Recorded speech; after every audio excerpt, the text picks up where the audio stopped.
नमस्कार मित्रांनो, सुस्वागतम. घरोघरी मातीच्या चुली या मालिकेच्या आजच्या भागामध्ये आता जानकी आणि ऋषिकेश घरी असतात. तर जानकी ही भाज्या निवडत असते आणि ऋषिकेश तेथे बसलेला असतो, जानकीला मदत करतो.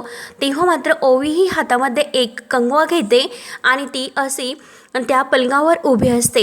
तेव्हा मात्र आता ऋषिकेश ओवीला म्हणतो की काय ग ओवी, वरती तू काय करते? तर लगेच जानकी म्हणते की अभ्यास करायला नको, आईला कामात मदत करायला नको आणि काय करणार, फक्त टाइमपास. तेव्हा आता ओवी म्हणते की हे बघा, हे माझं स्टेज आहे, तर आपण पुढच्या राऊंड बद्दल बोलूयात का मिस्टर रणदिवे? म्हणून ती आता अँकरची ऍक्टिंग करत असते. तेव्हा आता ऋषिकेश आणि जानकी विचारतात की काय ग ओवी, अगं काय हे? जानकी म्हणते की काय ग ओवी, हा कसला ॲटिट्यूड आहे?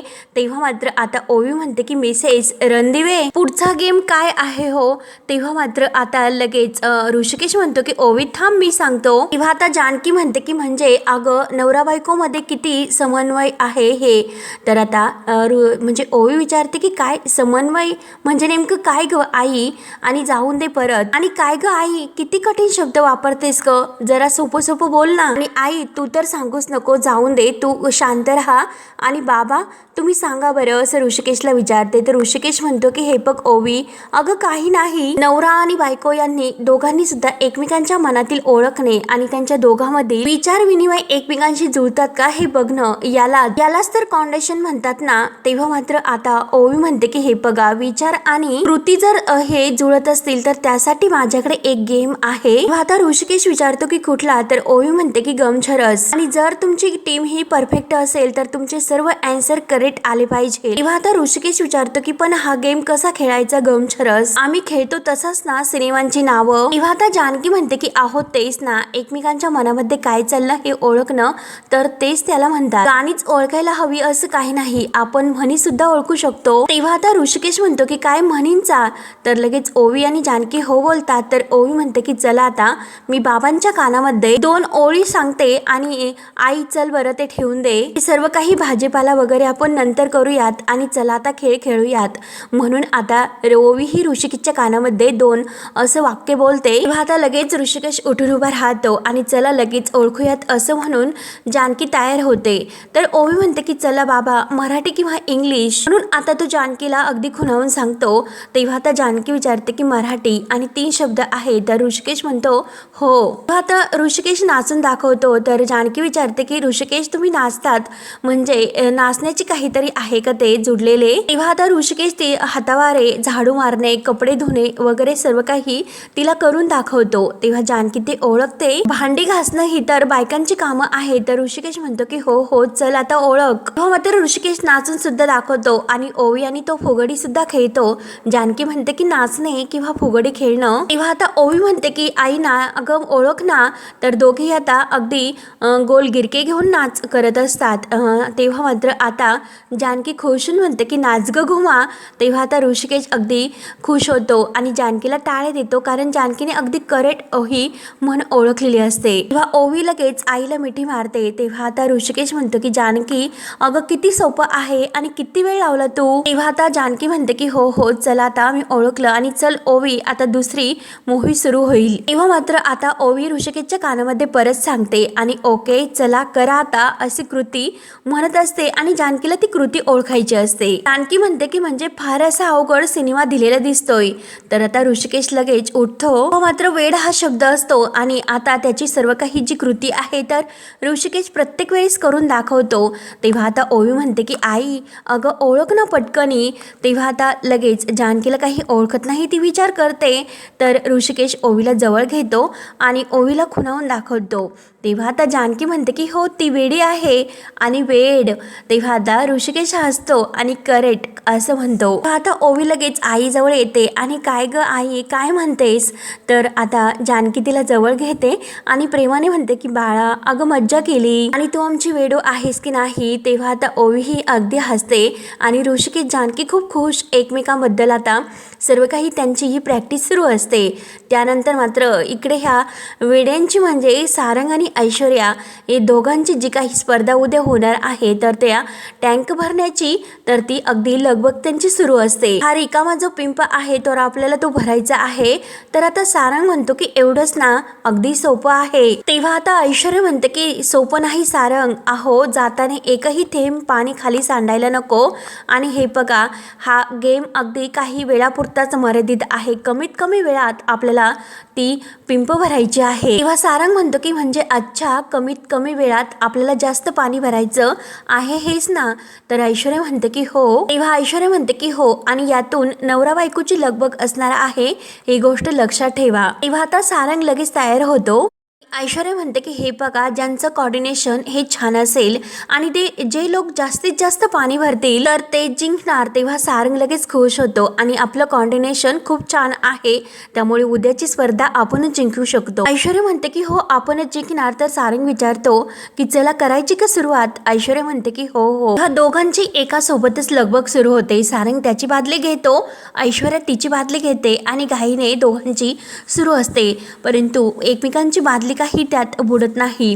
तेव्हा ऐश्वर्या म्हणते की हे बघा सारंग, असं नाही, तुम्ही तिकडे थांबा, मी बादली भरून घेऊन येते आणि तुमच्या हातात देते आणि तुम्ही लगेच तोपर्यंत त्या पिंपमध्ये ओतून यायची आणि ही आपली स्ट्रॅटेजी असणार आहे, त्यामुळे ओके, हे कुणाला सुद्धा सांगायचं नाही. तेव्हा मात्र आता लगेच सारंग मध्ये उभा राहतो आणि ऐश्वर्या पिंपमधून पाणी बादली भरून घेऊन येते आणि सारंग तिच्या हातातून घेणार. तर लगेच सारंग म्हणतो की अहो टाका या बादलीत. ऐश्वर्या म्हणते की टाका नाही, हीच बादली घ्या, तोपर्यंत मी तुमची बादली घेते. तेव्हा सारंग म्हणतो की अहो पण ती माझी बादली आहे. तेव्हा ऐश्वर्या म्हणते की सारंग, अहो त्यावर नाव आहे का, चला पटपट पाणी त्या पिंपमध्ये टाकायचं, मी तुम्हाला पटपट आणून देते. आणि घाईमध्ये ऐश्वर्याकडून पाणी सुद्धा सांडते. तर सारंग म्हणतो की अहो ऐश्वर्या, काय केलं, अहो तुम्ही तर पाणी सुद्धा सांडले. तेव्हा आता ऐश्वर्या म्हणते की हो सारंग, अहो ठीक आहे, आणि हा गेम नाही, प्रॅक्टिस करतो आपण, त्यामुळे तेवढं तर चालते. तर आता सारंग म्हणतो की हो हो, आणा आणा. तेव्हा आता सारंगपासून सुद्धा मध्येच पाणी सांडतं. तर ऐश्वर्या म्हणते की सारंग, मी तुम्हाला सांगितलं ना पाणी सांडू नका म्हणून. तेव्हा सारंग म्हणतो की आता जर घाईघाईत करायचं असेल तर पाणी मात्र सांडणारच ना. तेव्हा आता लगेच ऐश्वर्या म्हणते की तुम्ही मी जे सांगते फॉलो करा, फॉलो. आणि परत ते आता त्यांचं जे काही पिंप भरण्याचं काम आहे तर ते लगेच लगबगीने सुरू होतं. तेवढ्यात आता गुलाबदादा त्यांचं काहीतरी कुठे हरवतं आणि ते त्यांना शोधत नाही, म्हणून अगदी वैतागून ते बाहेर पाहायला येतात. आणि तेवढ्यात समोर त्यांना ही जे काही दिसतं दृश्य ते बघून गुलाबदादा लपतात आणि या दोघांचं नेमकं काय चालू आहे ते अगदी चोरून पाहत असतात. तेव्हा मात्र आज दोघांचं जे काही सुरू असतं तरी पाणी लगबगीने टाकायचं. तेव्हा आता सारंग इकडे ह्या पिंपजवळ येतो आणि ऐश्वर्या पाणी त्यात ओतत असते. असं बराच वेळ गुलाबदादा पाहत असतात आणि धावत ते पळतच आतमध्ये निघून जातात. कारण त्यांना हसू येतं की ह्या वेड्यांचं नक्की काय सुरू आहे ते. आणि तेवढ्यात आता जे काही खाली भरपूर असं पाणी त्यांच्याकडून सांडलेलं असतं. तेव्हा मात्र आता लगेच ऐश्वर्या बादली घेणार, तोच लगेच ऐश्वर्याचा सरतो आणि ऐश्वर्या धपकन खाली पडते आणि जोरात आई ग असे ओरडते. सारंग धावत येतो, ऐश्वर्या हात द्या, हात द्या असं करून तो ऐश्वर्याला उठवतो. परत सारंग हात सोडून देतो आणि ऐश्वर्याला विचारतो की जर तुम्हाला मी असं उचललं तर परीक्षकांना ते चालेल का. तेव्हा आता ऐश्वर्या डोक्याला हात लावते, अहो मी तुमची बायको आहे, चला मला उठायला हात द्या. तेव्हा आता लगेच सारंग म्हणतो की सॉरी, आणि परीक्षकांना हे चालेल की नाही मला माहिती नाही, म्हणून तो ऐश्वर्याला हात देतो आणि तिला उठवतो. तेव्हा मात्र आता ऐश्वर्या खूप अशी वैतागते, कारण पाणी भरून भरून पूर्ण तिचं कंबर असं वाकून गेलेलं असतं आणि ती आता जोरात ती बादली फेकून देते आणि सारंगला म्हणते की काय चाललं तुमचं हे. तेव्हा आता सारंग म्हणतो की काय हो, लागले का तुम्हाला. परंतु ऐश्वर्या मात्र आता सारंगवर खूप अशी ओरडते, कारण सारंग तिच्या पायाला लागले की नाही हे पाहायला गेलेला असतो आणि ती जोरात असं बाजूला होते आणि लगेच सारंगला आणखीन खूप काही बोलते. मी तुम्हाला जे सांगते ते अजिबात तुम्ही व्यवस्थित करत नाही.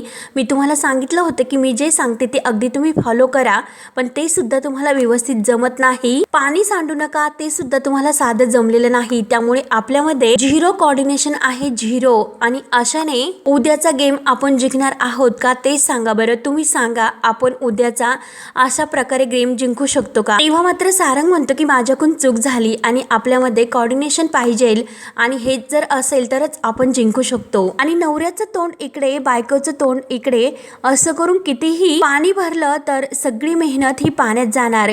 तेव्हा आता ऐश्वर्या म्हणते की एकदम करेक्ट. आणि हे बघा मी तुम्हाला जे काही सांगते ना शेवटी तेच तुम्ही करताल. तुमची ही जे काही अक्कल आहे ना ती तेथे वापरू नका. जसे मी सांगेल तसेच एकदम तुम्ही करायचं. तेव्हा आता सारंग म्हणतो की म्हणजे नेमकं काय. तर ऐश्वर्या म्हणते की हे बघा तुम्ही आज ऋषिकेश दादाला इमोशनल ब्लॅकमेल केलं परंतु तुमचा गेम मात्र फसला. मग तीच आयडिया आता आहे ना ती मात्र आज पुन्हा वापरायची आहे. जी तुमची आयडिया आहे ती पुन्हा वर्क करायची कारण या व्यक्तीवर ही आयडिया फेल नाही होणार. तेव्हा आता ऐश्वर्याचा दुसरा जो काही डाव असतो तो जानकीवर असतो आणि सारंगला आता हे सर्व काही जे ती प्याद आहे तर ते वापरून सक्सेस करायचं ती ठरवते. आणि सारंग हे अगदी परफेक्ट करू शकतो हे तिने ओळखलेलं असतं म्हणून ती सारंगला त्याबद्दल सांगते. तेव्हा सारंग विचारतो की नक्की कुणाला इमोशनल ब्लॅकमेल करायचं. तेव्हा मात्र आता मित्रांनो म्हणजे सुमित्राला अगोदर ब्लॅकमेल करून मग जानकीला त्यात फसवायचं असतं असा हा त्यांचा डाव असतो. म्हणून आता ऐश्वर्या म्हणते की तुमच्या आईला. तेव्हा आता सारंग ऐश्वर्याकडे पाहतच असतो. त्यानंतर आता इकडे ऋषिकेश जानकी आणि ओवी यांची जी काही ती प्रॅक्टिस सुरू असते तर ऋषिकेश ओवीला म्हणतो की ओवी तू तर पुस्तक हातात घेतले मग काय अभ्यास करते का. तेव्हा ओवी म्हणते की बाबा अहो अभ्यास नाही करत मी म्हणी शोधते अभ्यास नाही करत. तेव्हा आता ऋषिकेश म्हणतो की काय म्हणी शोधते मग चल. आईला लगेच तो जानकीला हाताला धरून उठवतो आणि जानकीला म्हणतो की तू आता उठून उभी राहा तू सांग कृती तू करायची आता मी ओळखेल. म्हणून आता ऋषिकेश खाली बसतो आणि जानकीला उभा करून विचारते. तेव्हा आता जानकी म्हणते की पण म्हणी कसे करून दाखवायच्यात. तेव्हा आता ऋषिकेश म्हणतो की मग आयडिया कोणाची होती चला बरं. तर ओवी आता म्हण शोधत असते. तेव्हा मात्र आता जानकी ही आपल्या दातावर काहीतरी करून दाखवत असते परंतु ऋषिकेशला ते काही अजूनपर्यंत ओळखत नाही. ऋषिकेश म्हणतो की सांगा ना काय ते व्यवस्थित सांगा. तेव्हा जानकी आणि ओवी खुणावून सांगत असतात परंतु अजूनपर्यंत ऋषिकेशला काही कळत नाही. ऋषिकेश म्हणतो की सांगा ना नेमकं काय.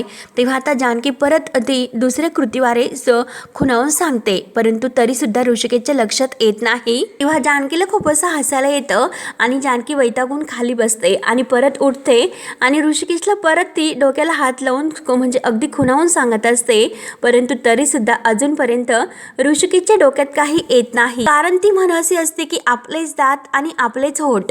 तेव्हा आता ऋषिकेश ओळखतो की आपलेच दात आणि आपलेच होठ. तर ओवी खुशून म्हणते की यस आणि बाबा तुम्ही एकदम असं करेक्ट ओळखलं.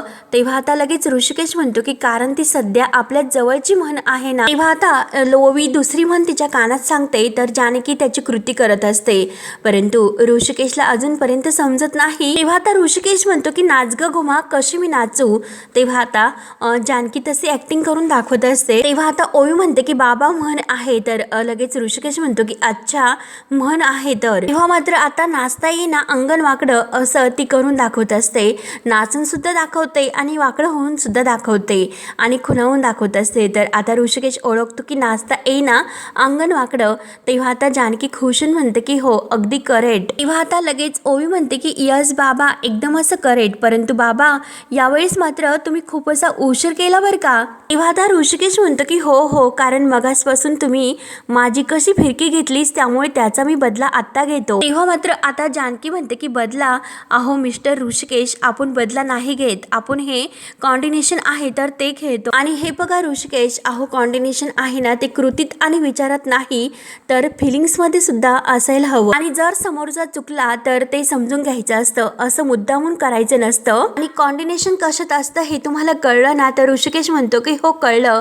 म्हणून आता ऋषिकेश अगदी जानकीच्या डोळ्यात डोळ्या घालून अगदी पाहत असतो आणि जानकी सुद्धा ऋषिकेशच्या. तेव्हा आता ओवी त्या दोघांना अगदी मध्ये येऊन अगदी खुणावण्याचा आणि दोघांना एकमेकांच्या प्रेमातून बाहेर येण्याचा खूप प्रयत्न करते पण दोघेही एकमेकांकडे अगदी टक लावून पाहत असतात. तेव्हा आता ओवी ही जोरात ओरडते की आई आणि बाबा. तेव्हा जानकी आणि ऋषिकेशचं लक्ष परत ओवीवर जाते आणि ते दोघे विचारतात की काय.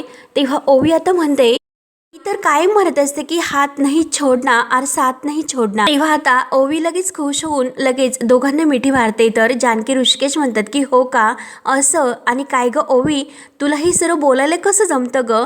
त्यानंतर मात्र आता इकडे सुमित्रा ही खाली येऊन बसते आणि तेवढ्यात सौमित्रा आणि अवंतिका हे बाहेर कुठेतरी जायला निघलेले असतात। तर ते आता सुमित्रा जवळ येतात। तर सौमित्र म्हणतो की आई तू आज सुद्धा खेळ बघण्यासाठी लपूनच आली होती ना, जे तू अगोदर केलं होतं ते सुद्धा आज सुद्धा केलंस ना। सुमित्रा म्हणते की छे छे, अरे मी तर सगळ्यांच्या देखतच आले होते, ऋषिकेशला काही आशीर्वाद देण्यासाठी लपून छपून आले नव्हते। तेव्हा आता लगेच सौमित्र विचारतो मी तुला कुठे म्हणालो की तू ऋषिकेश दादासाठी आली होती म्हणून। तेव्हा आता अवंतिका म्हणते की काय रे सौमी, अरे काय बोलतोस, मान्य आहे की तू लॉयर आहे आणि स्वतःच्याच आईला तू आता शब्दात पकडणार आहेस का। तेव्हा सुमित्रा गालातल्या गालात हसते आणि बघ ना अवंतिका बघ कसा विचारतोस।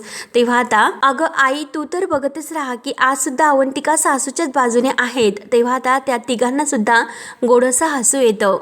तेव्हा मात्र आता सौमित्र म्हणतो की आई हे बघ उद्या श्री आणि सौची स्पर्धा आहे, त्यामुळे उद्या तू येशील ना बघण्यासाठी। तेव्हा अवंतिका म्हणते की आई आपण एक काम करूयात, उद्या तुम्ही आमच्या बरोबरच या, म्हणजे आपण एकत्र जाऊयात। तेव्हा मात्र आता लगेच सुमित्रा म्हणते की नाही तुम्ही जा, मी माझी येईल। तेव्हा लगेच सौमित्र म्हणतो की जर तू आमच्या सोबत आली तर सारंगला राग येईन का। आणि आई अगं आज ऋषिकेश दादा जिंकला याचा आनंद मात्र तुझ्या चेहऱ्यावर नाही, परंतु सारंग हरला म्हणून त्याचं वाईट वाटतं का तुला। तेव्हा सुमित्रा म्हणते की हो मला वाईट तर वाटणारच, आणि हे बघ मी एक आई आहे आणि माझी कोणतीही मुलं निराश झालेली मला नाही आवडणार। तेव्हा आता सौमित्र विचारतो की आई पण तुझ्या धाकट्या मुलामुळे त्या तुझा मोठा मुलगा निराश होतो त्याचं काय ग आई, आणि आज काय झाले ते तर तुझ्या डोळ्यांनी बघितलंस ना। सारंग तर चिटिंग करत होता आणि चिटिंग करून तो दादाला हरवायला निघाला होता, त्यामुळे मला तर असं वाटतं की त्या दादाला म्हणजे सारंग दादाला सुद्धा ऐश्वर्याची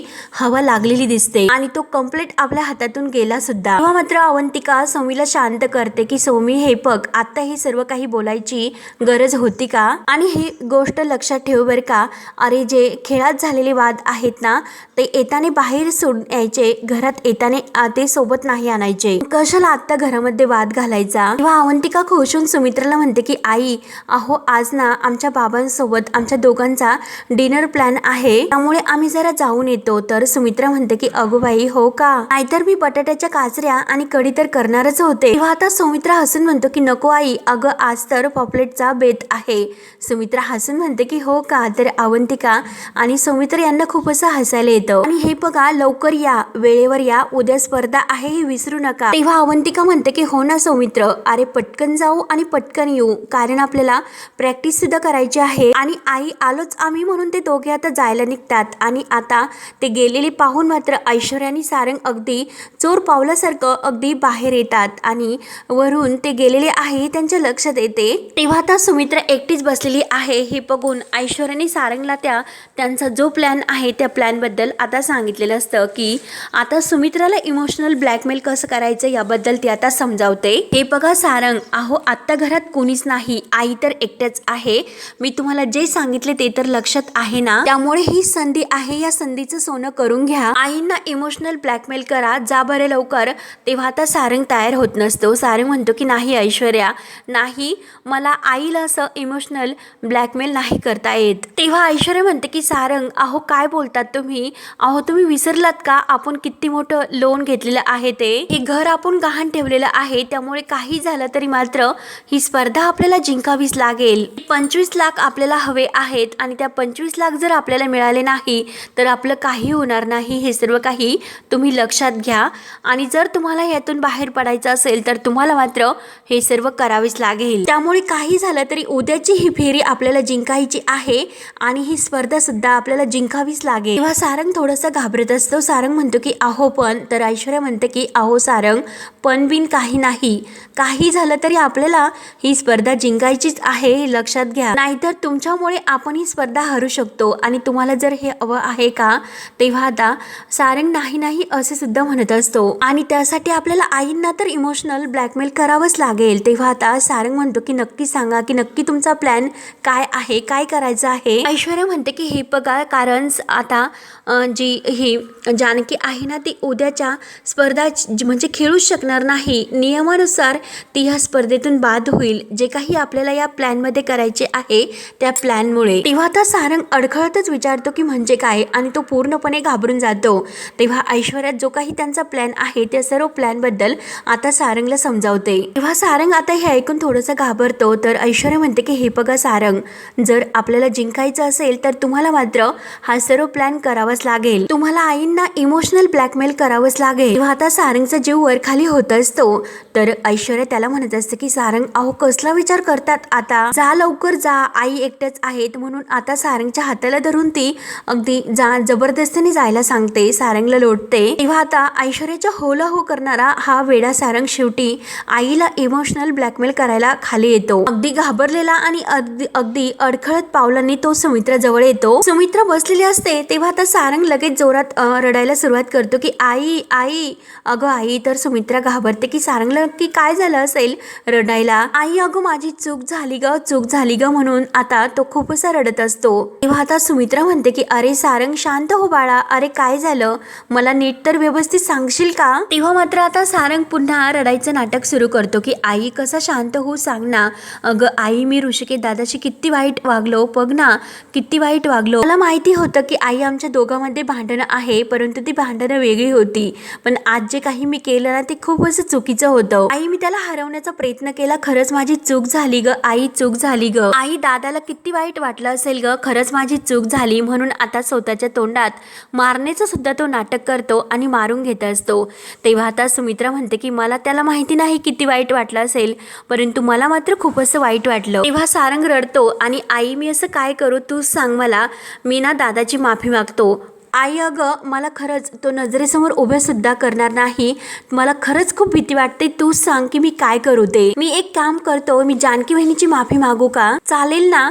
तेव्हा ऐश्वर्याला हसायला येत असतं. तर सुमित्रा म्हणते की हो ना सारंग, तू जर असं केलं तर बरं होईल. नाही म्हणजे काय की जानकी ऋषिकेशला समजावून सांगेल आणि तुमच्यामधील अंतर तर कमी होईल ना. तेव्हा सारंग रडतच म्हणतो की हो ना, आणि बघ ना आई मी कशी माफी मागू तूच सांग बरं.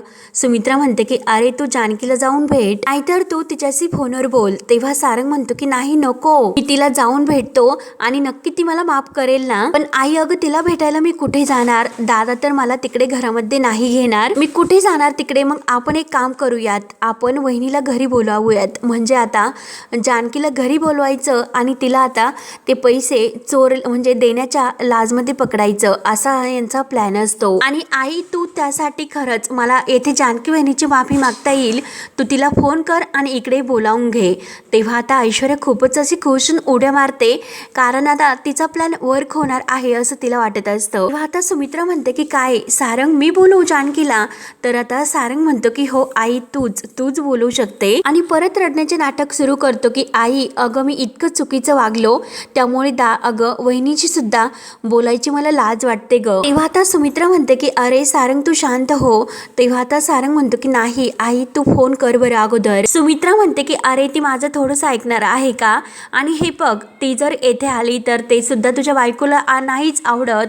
तेव्हा आता सारंग म्हणतो की नाही आई तू ऐश्वर्याची काळजी करू नको, मी बोलतो ऐश्वर्याची म्हणून आपले डोळे पुसतो. आई तू फक्त जानकी बहिणीला बोलावून घे, मला पूर्ण खात्री आहे जानकी बहिणी तुझं नक्की ऐकेल, आणि मला हे सुद्धा माहिती आहे की तुम्ही दोघी अधूनमधून एकमेकीशी बोलता की नाही, त्यामुळे तू आज पण जानकी बहिणीला फोन कर ना. म्हणून आता सुमित्राला सारंग बरोबर आपल्या प्लॅन मध्ये गुंडाळतो. तेव्हा सुमित्रा म्हणते की हो मी जानकीला फोन करते आणि जानकीला सांगते की सारंगला त्याची चूक लक्षात आली. तेव्हा सारंग म्हणतो की नाही आई तू असं करू नकोस, अगं मी आज जे काही वागलो आणि जर तू माझं नाव घेतलं तर जानकी बहिणी अजिबात इकडे नाही येणार, आणि वर म्हणजे ऋषिकेश दादाला जर संशय आला तर तो जानकी बहिणीला इकडे येऊन सुद्धा नाही देणार. त्यामुळे आई तू असं वेगळं काहीतरी कारण दे जानकी बहिणीला इकडे आणण्यासाठी. तेव्हा आता सुमित्रा म्हणते की अरे तर आता सारंग म्हणतो की आई नाही, तू नानांचं कारण दे, कारण नानांनी ताबडतोब तुला इकडे बोलावलं असं सांग आई प्लीज. तेव्हा आता सुमित्रा म्हणते की सारंग अरे मी जानकीशी खोटं बोलू. सारंग म्हणतो की हो हो आई, आणि हे बघ ना आई, चांगल्या गोष्टीसाठी जर खोटं बोललो तर हे खोटं नसतं, आणि मला मनापासून सांग बरं आई, हे सर्व सुरळीत व्हायला नको का. तेव्हा आता सारंग इतका नाटक करण्याचं छान करत असतो तर सुमित्राला आता त्याच्यावर खरंच विश्वास बसतो. सुमित्रा म्हणते की बरं करते, आणि थांब मी फोन घेऊन येते. तेव्हा सारंग म्हणतो की नाही आई, अगं माझ्या फोनवरून कर, माझा फोन तर आहे ना, आणि चल आता मी फोन लावतो, मी स्पीकरवर टाकतो, तू बोल. म्हणून सारंग आता जानकीच्या मोबाईलवर कॉल करतो आणि आईशी बोलायला देत. तर आता ओवी इकडे म्हणत असते की बाबा चला ना, आता आपल्याला आणखीन एक गेम खेळायचं आहे. तर ऋषिकेश म्हणतो की बाळा अगं खेळलो ना आता गेम. तेव्हा आता जानकी म्हणते की हो ना अगं ओवी, आम्हाला एकमेकांच्या मनातील किती कळतं हे तू तर ओळखलं ना, मग आता बास कर. आणि तेवढ्यात सारंगच्या मोबाईलवरून कॉल येतो. तर आता जानकी फोन घेणार तर ओवी म्हणते की आई अगं थांब, उचलू नकोस. तेव्हा आता जानकी फोनकडे पाहते आणि ओवीला विचारते की का ग. तेव्हा मात्र आता जानकीचे लक्ष देते की सारंग भाऊजी का फोन करत असते, आणि तोपर्यंत आता ऋषिकेश हा तिकडे उभा असतो आणि ओवीही विचारते की बाबा अहो तुम्हाला आईच्या मनातील सगळं काही कळतं ना. ऋषिकेश म्हणतो की हो हो. तेव्हा आता फोन तर वाजत असतो तर ओवी म्हणते की मला एक गोष्ट सांगा बाबा, की आईच्या मोबाईलवर आत्ता कुणाचा फोन आला असेल बरं. तेव्हा आता ऋषिकेश म्हणतो की सगुणाचा. तेव्हा आता जानकी मुद्दा म्हणते की करेक्ट यस, आणि एकमेकांच्या हाताला टाळी देतात. आणि बघितलंस का, ऋषिकेश म्हणतो की ओवी किती करेक्ट ओळखलं ते. तेव्हा जानकी म्हणते की हो मी आले, फोन घेते. म्हणून ती आतमध्ये जाते आणि लगेच ती फोन उचलून सारंग भाऊजींना विचारते की सारंग भाऊजी अहो तुम्ही कसा कॉल केला. तेव्हा आता सुमित्रा म्हणते की जानकी अगं मी बोलते. आणि काय हो आई बोला ना, तुम्ही कसा सारंग भाऊजींच्या मोबाईलवरून कॉल केला असं विचारते. आणि सुमित्रा म्हणते की अगं जानकी माझा फोन बंद झाला म्हणून मी सारंगच्या मोबाईलवरून कॉल केला, आणि तू कामात आहेस का. तेव्हा जानकी म्हणते की नाही नाही बोला ना काय झालं, सगळं काही ठीक तर आहे ना. तेव्हा आता सारंग जे काही मुख्य आहे तर ते सांगायला खुणावत असतो. तर सुमित्रा म्हणते की अगं नानांना तुला भेटायचं आहे. तेव्हा आता जानकी म्हणते की नानांना मला भेटायचं. जानकी म्हणते की काय, आणि आता सुमित्रा म्हणते की हो हो काळजी करण्याचं काही कारण नाही, परंतु ते म्हणत होते की तुला भेटायचं आत्ता या वेळेला, मग येशील ना तू. तेव्हा आता जानकी म्हणते की हरकत नाही, नानांनाच भेटायचं आहे ना, मग काही करून मी नक्की येणार येईल. असं म्हटल्यानंतर सारंगला आणि ऐश्वर्याला खूप असा आनंद होतो. तर जानकी म्हणते की आई मी नक्की येईल, आणि तुम्ही काही काळजी करू नका, आता मी फोन ठेवते कारण ऋषिकेश येतील. आता सुमित्रा फोन ठेवते तर सारंग ऐश्वर्याकडे पाहत असतो आणि लगेच सुमित्राच्या हातातून मोबाईल घेतो आणि आई खरंच मला खूप बरं वाटलं, बरं झालं तू जानकी बहिणीशी बोलली म्हणून. तेव्हा आता सुमित्रा म्हणते की खरं सांगू का, मी जानकीशी हे खोटं बोलले ते मला नाही आवडलं, परंतु तुमच्यातील जो गैरसमज आहे तो दूर होईल म्हणून मला समाधान वाटेल यासाठी मी हे सर्व केले, आणि आता जानकी येईलच तोपर्यंत मी नानांजवळ थांबते. तर सारंग म्हणतो की हो हो. तेव्हा सुमित्रा आज जाते तर ऐश्वर्या लगेच सारंगला खुणावून म्हणते की परफेक्ट आणि डन करते. सारंगला सुद्धा थोडस आता हे करायला नको असं वाटत असतं. तेव्हा मात्र आता सारंग खाली मान घालतो तर ऐश्वर्या म्हणते की ओके आता तर मजा येईल, आणि ए जानकी ए आता लपून छपून नाही तर ओपनली तू या घरामध्ये ये. आज या घरची लक्ष्मण रेषा ओलांडून जर तू आत आली तर तुझ्यात आणि ऋषिकेश मध्ये रामायण नाही तर महाभारत घडेल, अगदी महाभारत घडेल. म्हणून हा भाग येथे संपतो. तर पुढील भागामध्ये आता ठरलेल्या प्लॅन प्रमाणे आता जानकीला माहिती होत नाही, जानकी नानांसाठी धावतच इकडे रणदिव्यांच्या घरी येते, आणि तेथे आता ठरलेल्या प्लॅन प्रमाणे ऐश्वर्या आणि सारंगने खाली पैसे टाकलेले असतात आणि घरामध्ये अंधार असतो. तेव्हा आता जानकी आल्यानंतर ते पैसे उचलते आणि तेवढ्यात लाईट येते. तर सारंग पुढे येतो आणि ते पैसे सारंगच्या हातात देत म्हणते की सारंग भाऊजी अहो हे पैसे इथे पडले होते, मग नीट जपून ठेवा बरं. तेव्हा आता लगेच ऐश्वर्या सर्व काही मीडियाला घेऊन येते आणि बघा बघा हा आहे जानकीचा खरा चेहरा, पुढच्या फेरीत आम्ही हारावं म्हणून आमच्या घरामध्ये उघड उघड लाच देण्यासाठी ही आली. तर हे ऐकून जानकीला खूप मोठा धक्का बसतो. तेव्हा ऐश्वर्या म्हणते की आत्ताच्या आत्ता हिला या स्पर्धेतून बाद करा. तेव्हा आता जानकीला खूप मोठा धक्का बसल्यानंतर ऋषिकेश मात्र खूप असा जानकीवर रागवतो. जानकी आता ऋषिकेशचं खूप अशी मनवणी करत असते, परंतु ऋषिकेश आता खूप असा भडकलेला असतो. जानकी म्हणते की त्या ऐश्वर्याने मला फसवलं. तेव्हा आता ऋषिकेश म्हणतो की तू कशाला गेली होती, शेवटी तू सुद्धा मला फसवलंस ना, माझ्याशी खोटं बोलली, त्यामुळे आता मात्र ह्या स्पर्धेत आहे ना आपण श्री आणि सो या भाग घेण्याच्या लायकीचेच नाही, म्हणून आता ऋषिकेश खूप भडकतो. तेव्हा आता पुढे काय होतं हे पाहण्यासाठी आपल्या चॅनलला नक्की सबस्क्राईब करत राहा. धन्यवाद.